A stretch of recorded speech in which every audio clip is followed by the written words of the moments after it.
Peale seda, kui lõikus on kontrollitud ja komisjon on teile öelnud, et võite viimistleda, siis palun ka tehke seda. Et korralik föönisoeng ja viimistlus on hea töö alus. Kasutage kindlasti soengu alla mingit soengu tugevdajat, vahtu siis või peale pritsitavat sellist keeli, et anda siis see kohevus. Föönitamine on hästi oluline. Fööniga tuleb teha korralik juuretõus, et oleks näha kohevus, otsad peaksid olema siledad. Et kui te oskate hästi föönitada, siis sellega võidab nagu eksamitööga palju.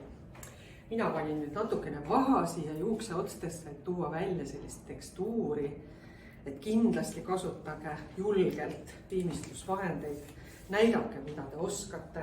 Et kui eksami modell ütleb teile, et ma ei kasuta viimistlusvahendeid ja ma ei taha neid ka enda pähe, siis rääkige ta selle koha peal ümber, sellest sõltub teie hinne. Ta võib koju minna ja oma pea ära pesta ja seal ei ole neid viimistlusvahendeid enam. Aga see on ikkagi hästi oluline, et te oleksite selle kenasti nagu ära viimistlenud.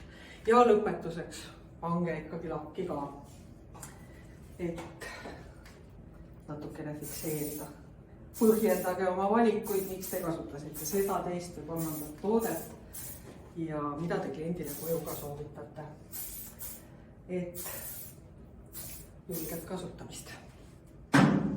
Niisugune.